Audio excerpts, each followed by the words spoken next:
please subscribe and don't forget to press the bell icon to get notified whenever we upload a new video. Developments of the day. The Union Cabinet today has amended the Insolvency and Bankruptcy Code via the ordinance route, and even as we await President Ramnath Kovind's approval, there's good news in store for aggrieved home buyers. CNBC TV18 learns that the changes in the IBC entails home buyers to be treated as financial creditors, and this implies that home buyers will be accorded benefits similar to banks and institutional creditors if a realty company were to undergo insolvency proceedings. Timsy Jaipuria joins us now. Timsy, this is clearly a huge boost for home buyers who were earlier treated as unsecured creditors, but take us through the other key amendments. Well, as you mentioned, there's a major breather for the home buyers. They will be treated as financial creditors, as equal to banks. But yes, on the other hand, there are two other key developments that the ordinance will cater to. That is breather for MSMEs as well. MSMEs to get a special treatment during the resolution process under IBC. What we understand that under this resolution, the MSMEs will, through this special treatment, will be exempt from all the conditions which were there under Section 29A of IBC. Not just this, the Committee of Creditors, the voting threshold of Committee of Creditors has also been reduced from 75% to 66% in critical cases and 51% in routine cases. That means the voting rights of the creditors will be reduced, which was also a major recommendation made by the Insolvency Law Committee. But apart from that, some of the major cases which have been rejected by the Cabinet today, which include that when it comes to the various measures such as the proposal to raise minimum amount to trigger IBC, the proposal was to increase it from 1 lakh to 10 lakhs. That has been rejected. There are other also key when it comes to the interest as well. That has also been rejected. So overall, only 3 major proposals have gone through.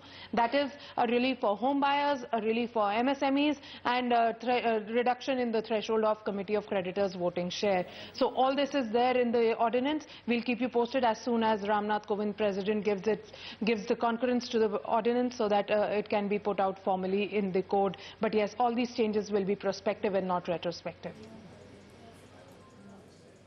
Right, many thanks for that, Timsy. Ritu Singh is here as well. Ritu, what impact would this insolvency law reboot have on bankruptcy proceedings going forward? Well, Arib, you know, several good points in what we've learned so far, but several missings also in what the industry was expecting from the IBC ordinance.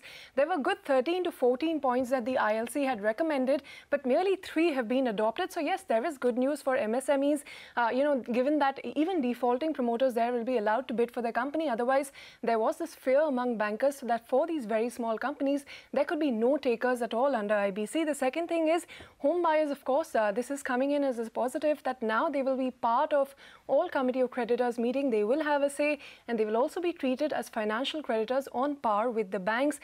One of the important missings, you know, in the ordinance is there is no provision that we've heard so far on the termination of IBC proceedings. If you're familiar with the Binani cement case as well, there are, you know, endless litigations where there's no provision whatsoever on whether or not the Committee of Creditors or the resolution professional or even the NCLT for that matter is able to take a call on terminating IBC proceedings. There have only been 2 to 3 exceptions that have been handled by the Supreme Court in the past, but a law on this would have been very welcome.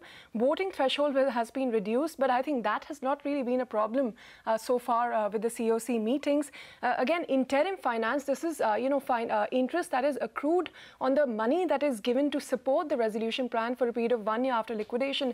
No interest will be accrued on that. That is also a missing.